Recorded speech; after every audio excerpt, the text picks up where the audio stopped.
Welcome to my YouTube channel. तो आज अपन इस लेक्चर में बात करने वाले anatomy and physiology of the parathyroid gland. अपन इस लेक्चर में बात करेंगे जो पैराथायराइड ग्लैंड होती है उसकी एनाटॉमी एंड फिजियोलॉजी क्या होती है, लोकेशन क्या होता है, वेट क्या होता है पैराथायराइड ग्लैंड का, एंड शेप क्या होता है, साइज, डायमीटर, एंड जो पैराथायराइड ग्लैंड होती है उसके द्वारा कौन से हार्मोन का सीक्रेशन होता है, उसके फंक्शंस क्या होते हैं, हार्मोन के जो ह्यूमन बॉडी पर इफेक्ट क्या करते हैं उसके अपन बात करेंगे। अपन डायग्राम के थ्रू समझेंगे कि जो पैराथायराइड ग्लैंड होती है कहाँ पे लोकेटेड होती है, उसकी स्थिति क्या होती है, उसके अपन बात करते हैं। तो देखिए जो पैराथायराइड ग्लैंड होती है उसको डायग्राम के थ्रू पहले अपन समझते हैं। तो जो पैराथायराइड ग्लैंड होती है वो क्या होती है, जो थायराइड ग्लैंड की जो लोब होती है क्या होती है, थायराइड ग्लैंड में बेसिकली क्या थी, दो लोब होती है, एक तो होती है लेफ्ट साइड में, एक होती है राइट साइड में। अब क्या होता है जो पैराथायराइड ग्लैंड होती है, जो थायराइड ग्लैंड की लोब होती है वहां पे पोस्टीरियर सरफेस में दो पैराथायराइड ग्लैंड प्रेजेंट होती है। तो लेफ्ट साइड में जो लोब होगी वहां पे पैराथायराइड ग्लैंड की कितनी कितनी पैराथायराइड ग्लैंड पोस्टीरियर सरफेस में प्रेजेंट होगी, दो, और राइट में भी कितनी होगी, दो। तो टोटल कितनी, फोर पैराथायराइड ग्लैंड प्रेजेंट होती है ह्यूमन बॉडी में।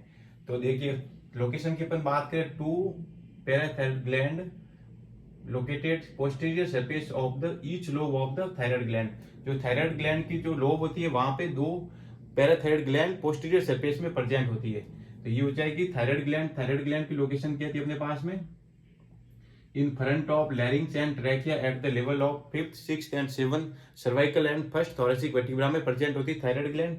और पैराथायराइड ग्लैंड कहाँ पे प्रेजेंट होती है, each lobe of the para thyroid gland posterior surface में पैराथायराइड ग्लैंड प्रेजेंट होती है।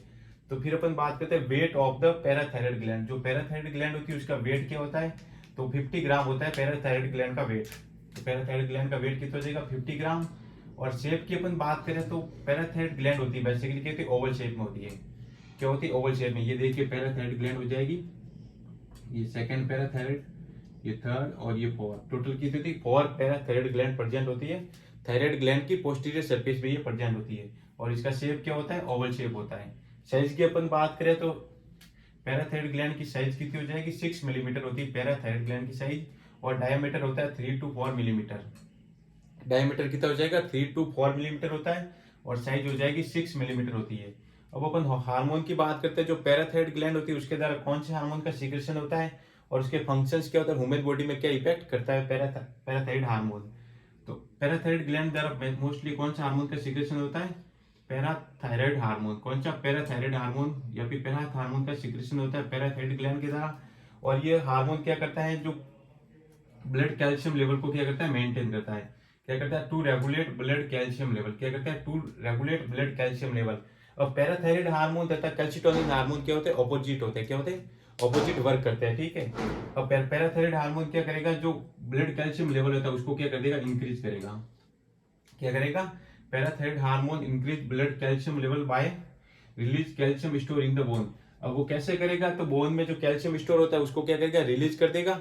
और वो कैल्शियम कहाँ चला जाएगा, ब्लड में, जिससे क्या हो जाएगा, ब्लड कैल्शियम लेवल क्या हो जाएगा, इंक्रीज हो जाएगा। किसके द्वारा, पैराथायराइड हार्मोन के द्वारा। तो ये फंक्शंस हो जाएगा पैरा हार्मोन या फिर पैराथायराइड हार्मोन।